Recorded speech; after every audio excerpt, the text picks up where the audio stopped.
Je suis ce masque de porcelaine qui ne laisse pas lire ses véritables sentiments. Les traits, toujours égaux, je rassure malgré l'artificialité de mon expression, précisément parce que les tourments du chaos ne laissent transparaître aucune fissure sur le vernis de mon visage. Une image indestructible, au regard extérieur, inconsciente du brasier consumant mon âme à mesure que défilent les années, les siècles et les millénaires. Je garde en mon cœur le souvenir brûlant de ces silhouettes cendrées, ayant autrefois alimenté mon feu pour lui donner sa lueur chaleureuse. Curieuse, je me prenais de connaissances, convaincu par la promesse d'une maîtrise au service d'une volonté qui m'appartenait. Je me souviens des discussions que j'échangeais avec Zanzi, mon sire et maître. Auprès de lui, je me figurais la véritable nature de l'humanité. Une flamme de vie et de volonté, individuelle et collective dans le même temps. Car si le flot des émotions paraît s'enfermer dans une prison de chair, il demeure cette énergie invisible capable de lier les âmes entre elles. Sans doute que cette conviction justifia que j'apportais la pierre qui manquait à l'ouvrage le plus ambitieux du Fang Xiandao, celui de prolonger l'éternité d'un empereur sur le charnier de mortels insignifiants au-dedans du ciel et précieux au désir de son plus éminent représentant. Pourquoi fallut-il alors que je m'alarme de ma réussite? Si j'avais échoué, ces silhouettes de cendres ne seraient-elles pas encore de chair à l'heure où j'esquissais ces pensées damnées? Je me souviens de la profondeur du vide, tirant ma raison blessée dans l'abîme. Tombé si bas, j'en vins à douter des convictions ayant donné à ma lumière de cet éclat remarquable, justifiant seul que je sois épargné par ce dragon invincible. De lueur, il me semblait que je n'en possédais plus aucune, comme si le feu de ma volonté s'étouffait dans l'inspiration du désespoir. Sans oxygène, je m'étranglais à m'entretenir dans la fonction inhumaine d'un outil désincarné. Il fallut que j'expérimente une seconde fois l'échec pour réveiller la chaleur tapie sous le sable du désert glacial, faisant tenir debout ma vie de vacuité. Cette renaissance, je la tenais d'une humaine que je me pris de suivre pour désormais la porter jusqu'à cet affrontement de nature à la libérer de mon péché originel. Yun, tu pourrais voir en moi ta meilleure alliée, celle qui ne se laisse jamais affecter malgré le tranchant des lames d'air.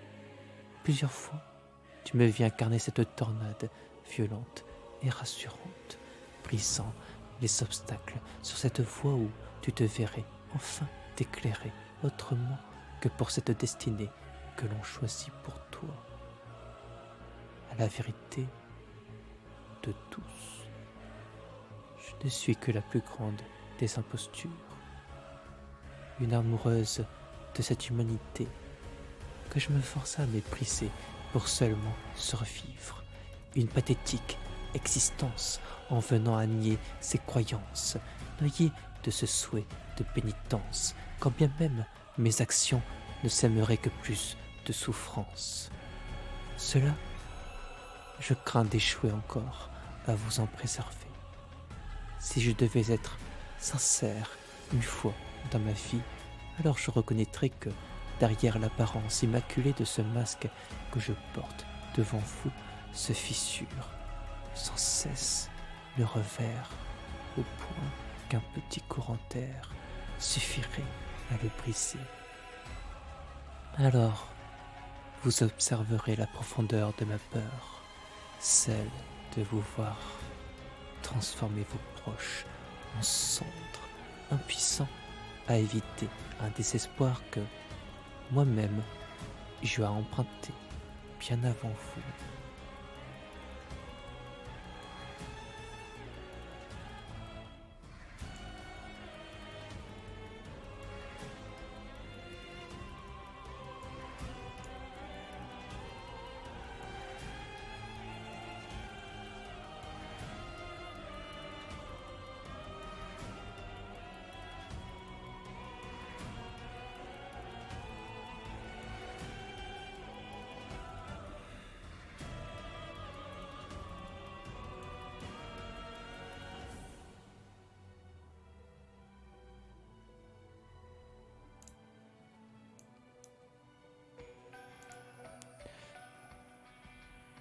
Au sortir de cet entracte, nous revenions sur le combat regroupant Idao, Yun, Erin, Angus et cette Kunoichi qui jeta une œillade à sa gauche vers ses alliés qui se trouvaient en mauvaise posture contre Sunbuer et les autres, une autre derrière Idao et Yun avec toute l'armada qui se pointait en sa direction, une dernière vers la barrière les enfermant dans la zone. Finalement, son regard qui se ficha sur Idao. Pour cause, la situation entrait grandement en sa défaveur. Elle se savait condamnée. En temps ordinaire, ça ne lui aurait fait ni chaud ni froid, mais ici demeurait ce sentiment désagréable, traînant artificiellement son esprit et l'embrouillant. Pour s'en sortir, elle prit le parti de tromper l'attention d'Idao, le forcer à esquiver une ombre fondant sur lui à son dos. Tout ça pour le surprendre par derrière, l'attraper et le tenir en otage, une lame remontant vers sa carotide. S'en servant comme d'un bouclier humain, elle se tenterait à calmer le jeu. Tout,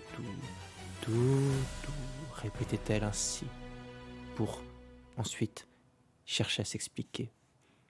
Xufu leur avait apposé un sceau sur la nuque.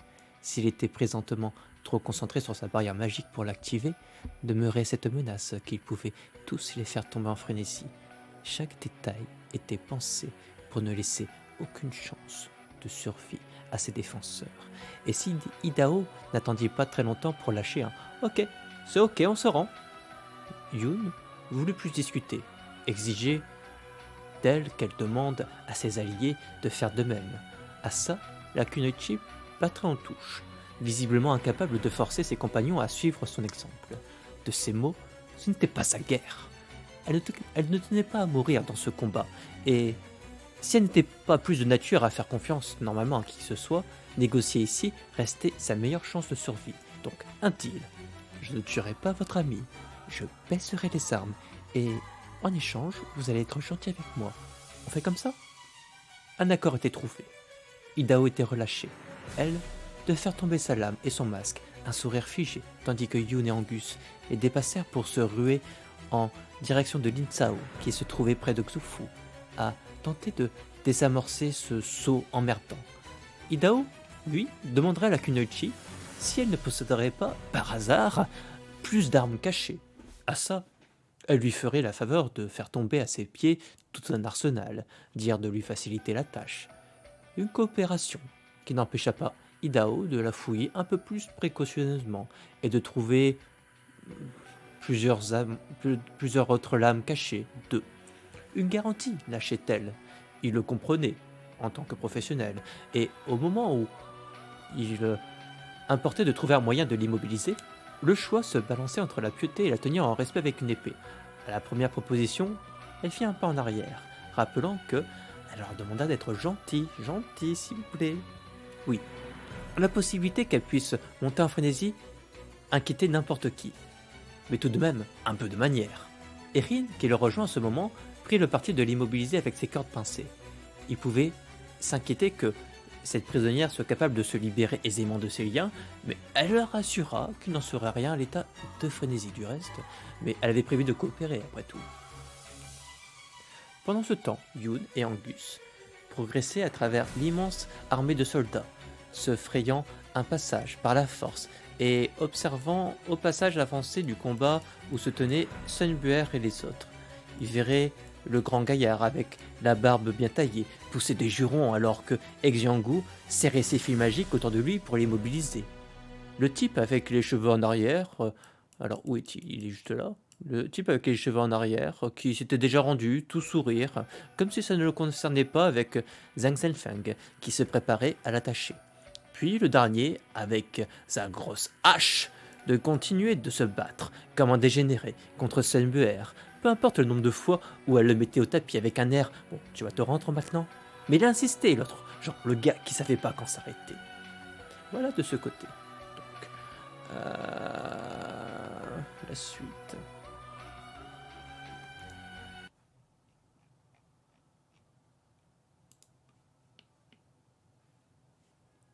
Du côté de Philippe, son adversaire semblait avoir remarqué qu'il retenait ses coups, n'y allant pas à pleine puissance, frappant avec le dos de sa lame. Elle reculerait de quelques pas pour rengainer son épée, toujours sur la défensive, gardant son air de menace bien vivace aux yeux de son adversaire. Philippe pouvait compter sur Soraya, qui, pendant ce temps, explosait les statues l'approchant de trop. L'adversaire de Philippe de lui demander pourquoi retenait-il ses coups. À ces mots, Philippe n'avait pas l'intention de l'éliminer de toute évidence, mais pour quelle raison? Une question qui ne trouverait pas de réponse, naturelle car, malgré tout ça, ils demeuraient des ennemis. À ce titre, la bretteuse le remercia pour sa sollicitude, bien qu'elle admît être incapable de se rendre ainsi. Si elle cédait à l'envie de la reddition, tout au plus repousserait-elle le moment de sa mort. À ces mots, elle ne ressentait aucune haine envers lui, mais si elle devait bientôt mourir, elle refusait au moins de vivre à moitié, ce pourquoi elle lui demanda de pardonner ce caprice. Se mettant en position, viendraient les présentations. Tsushida Gosen. À quoi son adversaire lui renverrait la politesse. Philippe Costa. À cet instant, Philippe prit le parti de se mettre en une position plus défensive, la laissant venir en ayant pu observer la dernière fois la faculté de son adversaire à contre-attaquer.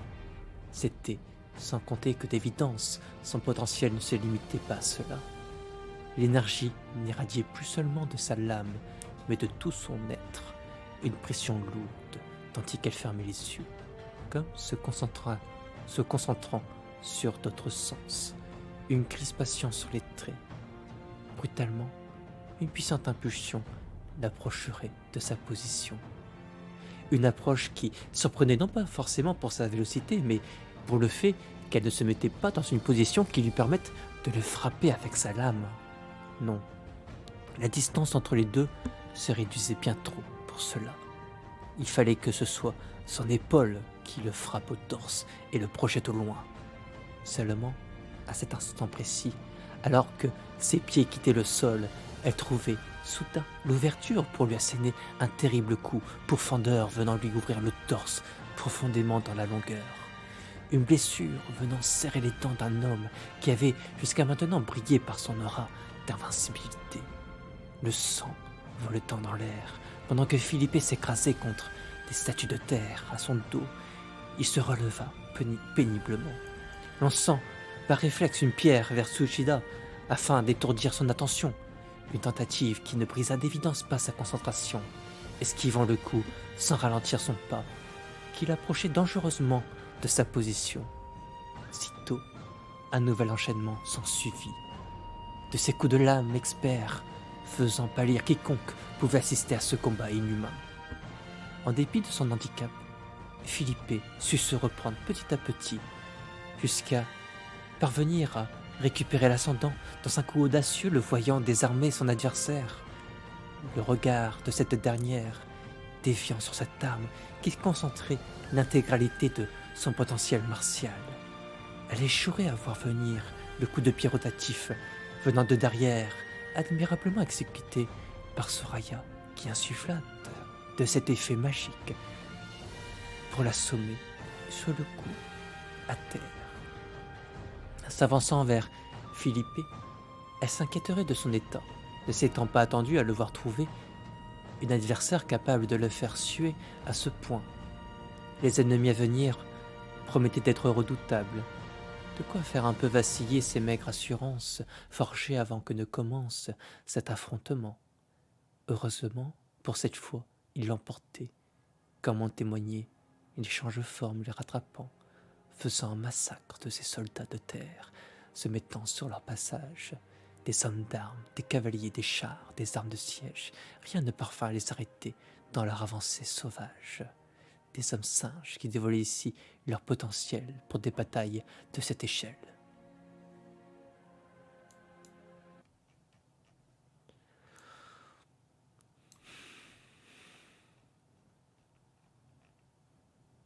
C'est triste de jouer tout seul.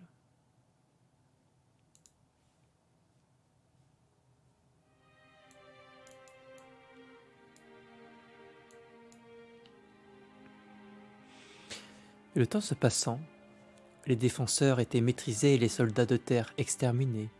Yun et Angus retrouveraient Linsao au visage fermé. Xu était parvenu à les frapper là où ça faisait le plus mal, le temps. Au rythme où allaient les choses, pour lever cette barrière, il lui faudrait plusieurs jours. Un constat qui pouvait faire la différence sur les résultats de cette entreprise qui tenait à une course contre la montre. Rejoignant les autres, lui n'apprendrait d'Idao l'existence de ces sauts, félicitant les siens d'être parvenus à atteindre leurs objectifs, sans essuie de perte. Elle jetterait une œillade sur les captifs. Les prisonniers étaient on ne peut plus tendus, l'expression fermée de la résignation chez Tsushida. L'adversaire d'Idao, qui avait la tête baissée, le grand gaillard au cache-œil, qui gardait un air fier malgré la situation, de la frustration de la part du blond, ignorait que le dernier homme a contrasté avec ses camarades l'attitude plus détendue, un sourire sur les traits, tandis qu'il gardait les paupières fermées. Et Linsao, s'approchant d'eux, de prendre la parole. Je trouvais étonnant d'apprendre que des guerriers étrangers étaient choisis pour défendre ce mausolée. Bien sûr, je pus en deviner l'intérêt du point de vue du Fangxiandao, au sein d'un empire gouverné par la peur, et donc fragile devant d'imprévisibles troubles internes pouvant la frapper en son cœur. Mais de votre point de vue à vous, ça restait on ne peut plus curieux. De découvrir l'existence de ces sceaux me permet d'esquisser quelques éléments de réponse. Mais avant toute chose, j'aimerais entendre ce que vous avez à dire. Ce n'est pas la loyauté qui vous a fait tenir cette position, n'est-ce pas? Il y aura d'abord un silence, puis l'homme qui était resté le moins anxieux des 5 de prendre la parole. C'est que, si je ne m'abuse, certains d'entre nous étaient de votre côté. Je ne parle pas pour moi car ce rôle, je fus le premier à le recevoir de nous 5. Et d'ailleurs, je crois bien vous avoir croisé 1 ou 2 fois, Sunbear. Je me dis donc que c'est de vous que l'information de notre existence vous est venue. Mais voilà, les faits sont tels que vous l'avez présenté. Nous sommes des étrangers, que ce soit moi ou Minamoto. Voyons-nous des parias contraints de fuir nos terres natales. Et Minamoto de réagir. Ojo. Oh, pardon, je ne voulais pas t'insulter, mais inutile à ce stade d'aller trop loin dans les complexités. Tu ne crois pas? Ne me mets pas dans le même sac que toi, tu veux. Bien reçu, chef. Enfin bref, à quoi s'ajoutent les derniers venus? Des prisonniers de guerre dans la tentative d'invasion de la Corée. Officiellement, tous ont été exécutés, du moins aux yeux des têtes de l'Empire de Ming. Je pense que vous devinez pourquoi, mais voilà, vous l'avez vous-même bien exprimé. Ça ne suffit pas à faire de nous des gardiens loyaux, d'où l'existence de ces sceaux connus seulement de Xufu et Xiwangmu. Car Si la confiance règne incroyablement entre l'Empire Ming et le Fang Xiandao, dira-t-il non pas sans ironie, ce n'est guère vraiment plus reluisant à l'intérieur même du Fang Xiandao. Au début, j'y voyais de la paranoïa, mais maintenant que je vous vois devant nous, je me dis que c'était peut-être au final de la clairvoyance. Notre rôle ici est simple, éliminer ceux qui profanent ce sanctuaire. Si nous échouons, nous sommes transformés en bêtes censées faire le plus de ravages possible avant de se faire tuer à notre tour. Mais il semble que vous soyez parvenu à mettre Xu assez en difficulté pour lui complexifier la tâche. Je ne crois pas l'avoir vu aussi nerveux depuis le temps que je le connais, et entre lui et moi ça remonte à loin. Félicitations à vous. Lynn, qui était restée attentive le long de ses explications, interviendra finalement avec un sourire plutôt distant. Le compliment nous va droit au cœur, même si je me dis qu'à vos yeux, blanc ou noir, ça ne fait pas grande différence. Je me trompe? Là, ça dépendra de chacun de nous. Je ne vais pas parler au nom de mes compagnons. Moi, je n'ai pas l'intention de me fatiguer inutilement. C'est tout ce que je puis vous dire. Si je peux m'en sortir, j'en suis. Autrement, je ne vois pas pourquoi je me battrais. Et Minamoto de rétorquer. Précisément la raison pourquoi je te disais de ne pas nous mettre dans le même panier. Malgré la grandeur de ton nom, ta volonté demeure aussi minuscule qu'un insecte. Ah oui, je suppose. Je te cède volontiers la main en ce cas. Dira-t-il en baillant un bon coup. Oh oh, depuis quand me donnes-tu des ordres? Me voir attaché te fait pousser des couilles, c'est ça? Ouais, c'est ça. Oh, tu m'écoutes? Et Lynn d'intervenir à nouveau. Pouvez-vous, je vous prie, nous épargner ces petites scènes? Les deux de se taire. Minamoto de fusiller au jeu du regard pendant que ce dernier semblera aux fraises à regarder dans le vide avec une tête hagard. Et à cet instant, la Kunoichi de prendre la parole. Moi, si vous me faites sauter le seau, soyons clairs, je vous suis. Si le requin juste ici, dira-t-elle en fixant Indao, est toujours en vie, c'est parce que je veux être de votre côté. Je propose que l'on se fasse confiance, comme je l'ai fait pour vous, à un moment où j'aurais très bien pu emmener avec moi quelques-uns de vos compagnons dans la tombe. Eileen de répondre. Vous êtes une Kunoichi, n'est-ce pas? Je pense bien que de tous ici, vous êtes la dernière à qui je ferai confiance. Au moment le plus critique, vous rejoindrez simplement le parti qui maximisera vos chances de survie. Ai-je tort? Alors, je n'apprécie guère vraiment ce jeu discriminant. Vous semblez avoir retenu des notes le pire, sans garder le meilleur. Nous autres ne contrevenons jamais à un contrat, quitte à lisser nos vies. Si vous êtes suffisamment renseigné, vous devriez le savoir. En ce cas, pourquoi vous êtes rendu? Parce que je n'estime pas qu'une marque sur la nuque qui te fasse exploser au premier désagrément venu soit le signe d'un contrat réalisé en bonne et due forme. Je veux bien vous accorder ce point, mais je ne me vois pas, malgré tout, engager un tel risque. Les enjeux sont trop grands. Allez, faites un effort, vous ne le regretterez pas, c'est juré. Elle se tournera vers Idao. Dis-le toi que je n'ai qu'une parole. S'il te plaît, je suis sûr qu'on peut s'entendre. Pas vrai, l'ami? Et c'est à cet instant qu'Idao, de son côté, rentrerait volontiers dans son jeu. Bientôt arrêté de philipper, qui rappellerait qu'il n'avait pas le temps de laisser traîner les choses ainsi, comme cela se passait actuellement. Un rappel qui ne tomba pas dans l'oreille d'une sourde.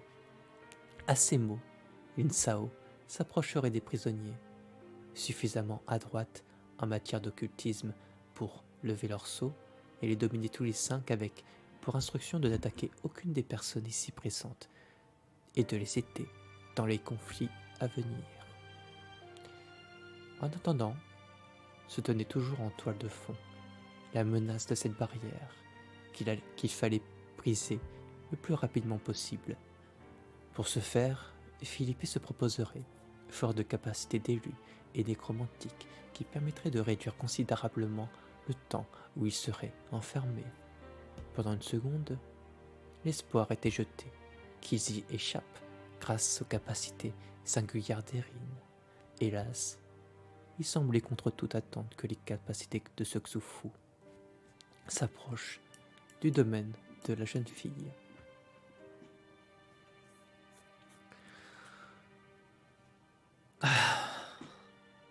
J'ai la voix sèche, permettez. Et la gorge sèche.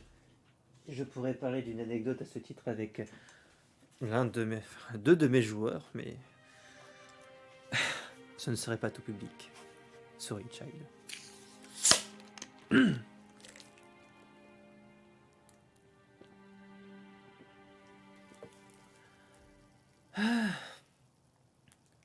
Putain, ce que je ferais pas.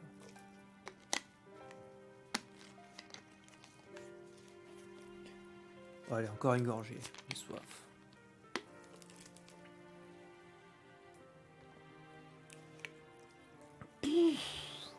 C'est quand même plus simple avec des joueurs. Je me déteste. Je suis vraiment un pauvre débile. Toujours est-il que... Prochaine musique. Qui était tellement plus fun hier, jouer avec des personnes de chair et d'os, plutôt que les réminiscences de ma mémoire et de mes notes. Terrible, terrible.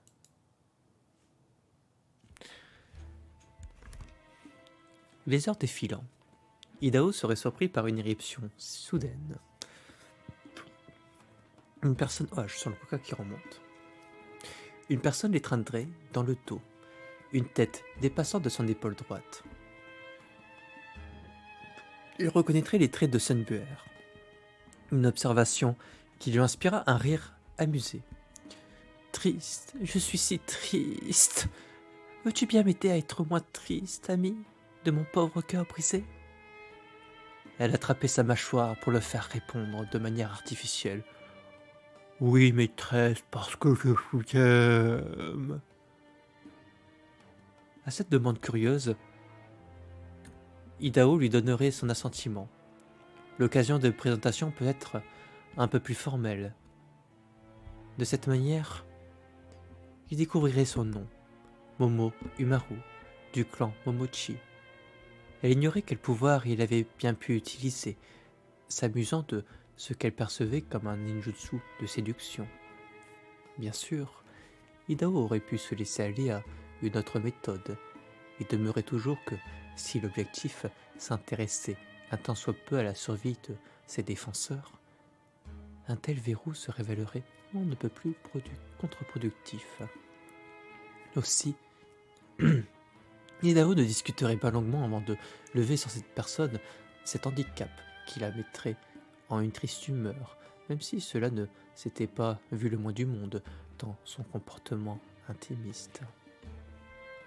Curieuse, elle cherchait à jauger à quel point ce groupe improvisé prit du recul sur les sacrifices à anticiper d'une telle entreprise.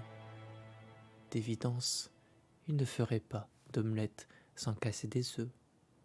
À voir s'il s'était déjà décidé sur la chair à canon. Une demande car vraiment anodine, s'attendant probablement à être envoyée en première ligne. Elle pouvait être surprise d'entendre d'Idaho que tous seraient placés en première, au même niveau.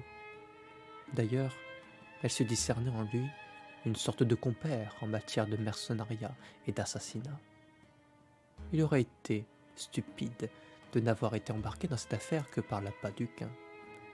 Visiblement, il était lié plus intimement aux personnes en présence, se comptant parmi les pragmatiques entre Sunbuer, Philippe et Lin Sao. Quant au reste, il semblait leur prêter une marque d'inconscience qui pouvait être inquiétant au sujet de ce qui était sur le point de se passer avec l'affrontement à venir. Au moins, aux yeux de Momo, cette légèreté leur donnait un air rafraîchissant. De ses aveux, le coup de l'otage plutôt avait été un pari. Serait-il du genre à en avoir quelque chose à faire de la vie d'Idao, de la vie humaine? Il semblait que oui, et c'était là ce qui l'avait sauvé. Elle ignorait encore si ce pari lui permettrait de survivre, mais au moins ça ne l'empêchait pas de se projeter dans des planifications de long terme, s'intéressant à l'identité de leur chef. Elle apprit, grâce à Idao, à identifier Yoon, une information éclairant le regard de Momo, car après tout, cette personne était déjà parvenue à attirer son attention d'une autre manière pendant le combat. Bien sûr, Idao s'en irait rapporter à tout un chacun que cette personne avait la faculté de prendre l'apparence des autres. Et il va proposer son service auprès de Lin Sao, dire de déconcentrer cet homme qui avait levé cette barrière magique. Et grâce au concours de Philippe et des autres, déjà, il pourrait raccourcir le temps où ce sceau les retiendrait ici. Et plutôt que de chercher à trouver la faille susceptible de détruire cette sorte d'enchantement occulte, la capacité spéciale d'Idao, qui consistait à être entendu de sa cible, pourrait se révéler déterminant, justement pour que, plutôt qu'une semaine, cela ne prenne maximum 2 jours enfermé dans cette immense salle.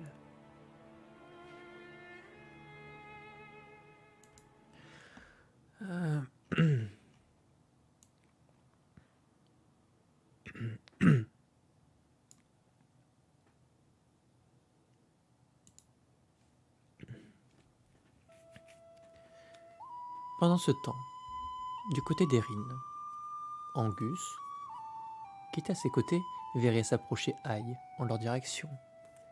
De ces mots, alors je vais changer qui j'affiche. Aïe, où t'es? Elle est cachée, comme le steak. Ok. Donc, de ces mots, cette dernière semblait avoir une attitude qui ne lui permettait guère vraiment de lire ses intentions. De quoi placer Erin en une tension prévisible au juger des mots qu'elle s'était déjà échangés quelques jours plus tôt, au moment du départ. Aveugle, elle ne pouvait entendre que les pas s'approcher jusqu'à s'arrêter devant sa position. Elle mettrait les choses au clair avec Erin. De ses aveux, si elle s'écoutait, elle les triperait dans l'instant, car ce qu'elle lui fit dans le dos la blessa profondément, d'autant plus au souvenir des avertissements qui lui furent adressés par le passé. D'un autre côté, elle prit le temps de réfléchir au regard de la violence des combats qui se révélèrent à un moment où les choses sérieuses ne s'étaient pas encore engagées. Si elle devait mourir ici, Aïe ne souhaitait pas qu'Erin rapporte à son fils les paroles injustes et cruelles qu'elle put lui adresser. À cela, Erin se ferait compréhensive, vouant pour la mère de son aimé un respect puissant, d'autant plus au regard de ce qu'elle lui en dirait pendant des décennies avec son mari. Au final, si Aïe était à ce point blessée, cela tenait à un point très simple. Au fond, elle se savait avoir tort. Ce lien tissé entre Erin et Kun, ce n'était pas seulement une amourette adolescent, comme elle avait pu le prétendre la dernière fois. Après avoir discuté avec son fils, elle avait compris que ça allait bien au-delà de ça. Et même si à ses yeux Erin transpirait de faiblesse, restait ce constat qu'elle ne s'était pas laissée abattre sous la pression. N'était-elle pas parvenue, après tout, à tenir tête à cette mère sauvage, possessive et impressionnante? En cela, Aïe la respectait, d'autant plus qu'en son absence, la question de l'avenir de Kun ne se serait même jamais posée. Elle lui était profondément redevable. Juste, pourquoi fallait-il que cette gamine prenne ce paiement? Cette armée les accompagnant aujourd'hui, les risques qui prenaient pour eux, dans ce combat, cet esprit offert sur un plateau d'argent, ce n'était pas suffisant? Ne pouvait-elle pas s'en contenter? Bien sûr, Erin n'avait pas agi pour être récompensée. Rien n'était prémédité. Elle s'était simplement laissée emporter par ses sentiments. Qui pouvait lui en vouloir à ce titre? Pour cette raison, Aïe s'excuserait. À cet instant, elle essayait toujours d'ignorer ses émotions. Elle se sentait faible d'y être à ce point assujettie. Bien entendu, comme mère, elle voudrait que son fils soit heureux. Seulement, ce choix qu'ils allaient prendre à deux, Erin avait-elle au moins conscience que ça réduisait en charpie tout ce pourquoi elle s'était battue? Bien sûr que non, car les épreuves que cette femme fière eut à supporter rendaient au final admirative Erin. Elle comprenait qu'en cela, Aïe la détestait, même si elle ressentait toute autre chose à son égard. Aïe, de son côté, la détestait bel et bien, même si elle admit l'appréciait un peu, dans le même temps. Au final, Erin n'était pas une mauvaise fille. De tout ce qui pouvait arriver, à partir de maintenant, elle ne souhaitait pas qu'ultimement son fils en vienne à la détester. Il était sa raison de vivre. Rien ne pourrait plus l'anéantir à ce stade. C'est pourquoi elle demanderait à Erin de garder le silence sur les horreurs qu'elle put lui adresser. Elle était prête à accepter leur union à la condition qu'Erin rende Khun heureux. Car s'il devait à la fin de tout ça être malheureux, sa vengeance serait impitoyable. Les menaces d'une mère aimante qui en vinrent à toucher Erin, donnant sa parole et lui souhaitant de survivre de son côté. Un vœu partagé dans cette guerre éviscérant sinistrement toutes les certitudes. En dernier mot, Aïe souhaiterait à Erin qu'elle trouve le bonheur avec Khun.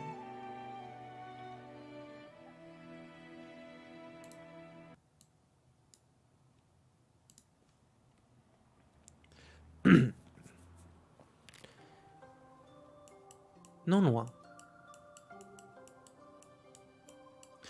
Yoon prendrait l'initiative d'aborder Saori.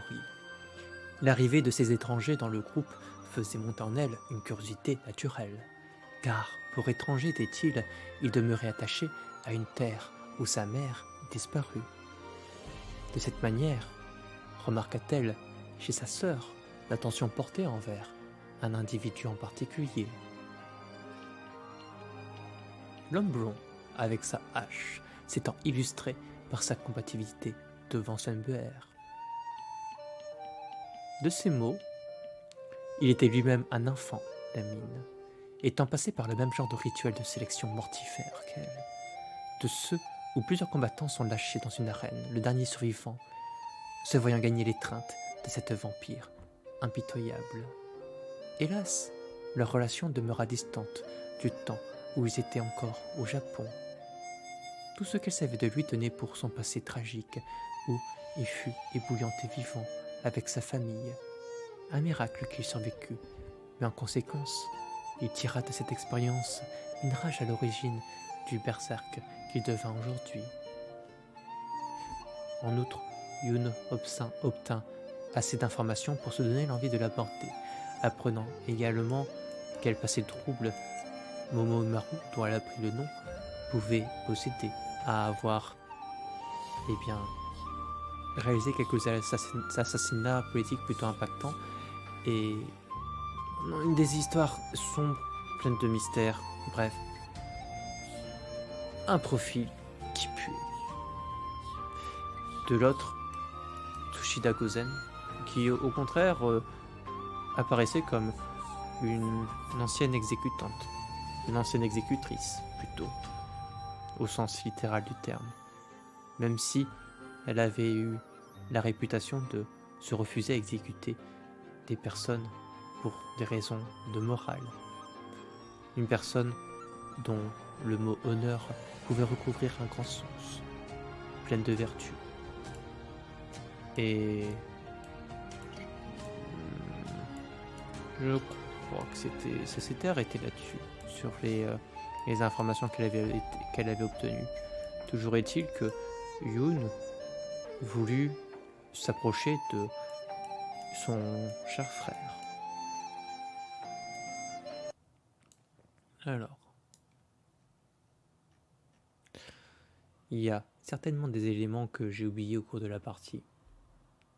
Vous m'excuserez, je suis vieux, j'ai l'Alzheimer. J'essaie de restituer le maximum de ce que je suis capable de faire. Pardonnez-moi, je vous prie, pitié, dis-je en cherchant la musique. Ah voilà, Contorto. Changement d'ambiance. Les premiers contacts avec cet homme nommé Ishikawa Gammon se révéleraient on ne peut plus glaciaux. Son regard fiché vers l'homme à l'origine de cette barrière magique. Il se dégageait de son expression un air menaçant, à l'instar d'un prédateur surveillant sa future proie. Selon toute vraisemblance de tous, il était celui à avoir le moins apprécié le petit coup de Trafalgar réalisé à leur insu. Indifférent, tandis que Yoon lui révélerait son identité, il se montre au regard vraiment d'affection au souvenir de cette mère qui le tira de son enfer pour la lever. Le mérite qu'il lui porta, malgré tout, ce fut de le laisser libérer sa rage pour l'abattre sur les personnes qui lui sortaient par les yeux, ses ennemis. Petite confidence, il admit avoir cherché à tuer Amine plus d'une fois. À ce que put remarquer Yoon, peut-être les individus nobles incarnaient ce que cet homme méprisait le plus. Discutant avec Yoon, rapidement, Ishikawa perçut une différence fondamentale. La colère de Yoon ne se dirigeait qu'envers Wang Di. Pour sa part, elle paraissait presque s'adresser au monde dans son ensemble, dangereux, un animal laissé, aveuglé par ses sentiments, ses ressentiments. Pas vraiment du genre à agir dans le dos. Aussi, rapidement, admit-il sa volonté d'abattre Xufu, sitôt la barrière tombée. Après tout, les termes de la domination ne le contraignaient pas à l'épargner. À cela, puisqu'ils partageaient le même sang, Ishikawa demanda à Yoon de ne pas se mettre sur son chemin, voire de l'aider. En réponse, Yoon cherchera à gagner du temps, obtenir un peu plus d'informations, apprendre quel genre d'environnement dangereux paraissait être le Japon, avec des guerriers d'évidence particulièrement redoutables. Quant à Xufu, en lui-même, visiblement, il n'était pas de nature à se mélanger avec ceux qu'il estimait comme des outils. Et Ishikawa, pour sa part, ne montrait pas un caractère très à même de collecter des informations sur son entourage, bizarrement. Tout au plus, savait-il que cet occultiste était plus proche du Japon que les apparences pouvaient le laisser croire. Peu importe, puisque ses nuits étaient comptées, cet homme, il allait l'abattre. L'homme le plus susceptible de l'en dire davantage serait probablement Hojo Tokimune, celui-là même qui se fit le porte-parole de leur groupe devant Linsao plus tôt. Un homme dont Yoon doit se méfier, car il semble sympathique de prime abord, mais visiblement paraît cacher un fond putride. C'est là ce que lui susurre son instinct, en tout cas. Mais si c'est d'informations dont elle a besoin, c'est à lui qu'elle devra s'adresser. Elle s'avancera donc en sa direction.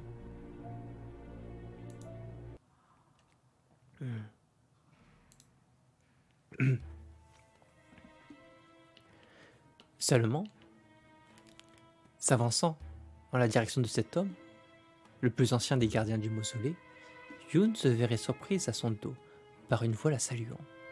Momoimaru, dont Saori lui parla un peu, une Kunoichi trouble qui ne montrait pas ses véritables émotions, un assassin qui donna la mort à Tokugawa lui-même, dans des conditions de trouble, pleines de mystère. Cette femme s'était arrêtée devant elle, tout sourire, sans dire un mot de plus, juste à la fixer longuement, pour au final lui poser cette question. Alors, c'est toi le sacrifice? Avançant son visage vers le sien, le regard brûlant de curiosité, elle lui demandait ce que ça faisait de n'être réduite qu'à ça. À cela, Yoon de traduire quelques ressentiments que ça pouvait lui inspirer. Momo lui avouait toute l'admiration en tout cas qu'elle portait à la fille d'Amine. De là d'où elle venait, les monstres étaient bien sûr monnaie courante, alors d'avoir su tirer son épingle du jeu dans ce contexte, ça suffisait à l'impressionner, et de rencontrer sa fille, ça la rendait toute chose. Saisissant les mains de Yoon pour les inspecter, elle lui fera savoir qu'elle en possède de très belles, puis les élevant pour les porter plus près de son attention, de lui demander ce qu'elle voyait. À cet instant, Yoon usait de ses capacités pour tremper ses mains d'ombre, un peu amusé de cette situation. Un sourire partagé avec son interlocutrice, qui remarqua en effet ce petit point commun, même si sa vision était alors tout autre, car de son aveu, à ses yeux, les mains de Yoon se maculaient de sang. C'est pourquoi lui fut posée cette question, si elle-même le voyait, ce sang sur ses mains. Momo pouvait blâmer Amine, mais à la fin, celle qui détruisit sa vie, c'était Yoon. Et quand bien même cette dernière cherchait à se dédouaner, la Kunoichi ne démordrait pas de sa position, lui massant les pommes avec ses pouces. Elle la regardait, lui demandant si ça lui faisait quelque chose qu'elle lui dise ça, si elle se sentait concernée par son malheur. Une question de nature à tendre un peu la discussion, rapidement désamorcée par le brusque changement d'attitude de la Kunoichi. Au final, elle ne lui en voulait pas, relâchant les mains de Yoon pour lever les siennes. Elle reconnaissait que ses propres mains n'étaient pas moins maculées de sang, ce qui leur faisait un nouveau point commun. En fin de compte, même si sa décision de suivre Amine la condamna aux yeux des siens, ça demeurait son choix propre. La conclusion qui lui vint serait que sa destinée et celle de Yoon étaient désormais liées. Pas vrai? Après tout, comme responsable de cette guerre sanglante, ça semblait plutôt naturel que Yoon prenne ses responsabilités en l'endroit de cette Momo Umaru. Non? Au final, elle n'était que ça, un outil. Une fois, on lui donna l'occasion de choisir, et si elle put s'en mordre les doigts au regard de l'endroit où elle finit, il n'en demeurait pas moins que la chance lui souriait enfin. Certes, Lin Sao ne lui avait pas donné l'occasion de garder la pleine possession de ses moyens, mais elle s'estimait sincère dans son souhait de les soutenir, car même s'il devait survivre dehors, elle se savait n'avoir aucun avenir. Elle avait eu cette discussion avec Itao. Son clan l'avait rejetée, ses terres natales n'accepteraient pas de la voir revenir, et l'empire des Ming n'irait pas s'embarrasser de compassion pour son sort. À ce titre, Yoon paraissait être sa meilleure alternative. Elle, une femme pleine de compassion. Pour preuve, toutes ces personnes qu'elle sut réunir dans son entourage, parmi eux de nombreux anciens ennemis, Lin Sao, Sun Bu'er et j'en passe. Si ça ne montrait pas qu'elle possédait un grand cœur, que fallait-il de plus? Bien sûr, Yoon dut tempérer un peu ses avances, lui proposant déjà d'observer avant de prendre sa décision. À ce niveau, au moins surt-elle se mettre d'accord, comme le montrait cette étreinte soudaine que Momo fit à Yoon. Heureuse d'avoir su échafauder cette amitié artificielle improvisée sur le moment. En contrepartie, Yoon obtenait plus d'informations sur Xufu, déjà qui semblait avoir mené voilà très longtemps des recherches occultes sur une île avoisinant le Japon, un homme particulièrement secret dont il fut difficile de lui tirer les vers du nez. Enfin, Le sujet des capacités de Yoon fut évoqué au miroir de ces ombres que Momomaru fit apparaître au niveau de ses mains, singeant un petit peu les manières de Yoon plus tôt. Sa maîtrise des sombres, héritée de Marco Doria, de sa propre confession. À ce moment, Yoon apprit que ce ton appartenait à Iga, là où se regroupaient les clans dont Momo put faire partie autrefois. Le signe que de nouveaux mystères se révélaient à son intention. Son mentor ne l'avait-il donc pas tout dit? On s'en est arrêté là. Bien sûr, si j'ai dû faire ce putain de résumé de je ne sais pas combien de temps, c'est parce que hier, comme un pauvre débile, j'ai oublié d'appuyer sur le bouton démarrer l'enregistrement, alors que 2 secondes avant, j'avais encore vérifié si le précédent enregistrement, il n'y avait pas eu de défaut. Je suis stupide. J'ai pas dormi. Enfin, si, j'ai dormi. Mais bref. À défaut d'avoir une partie, vous avez un résumé. Et la suite, je vous donne rendez-vous au prochain épisode. Salut!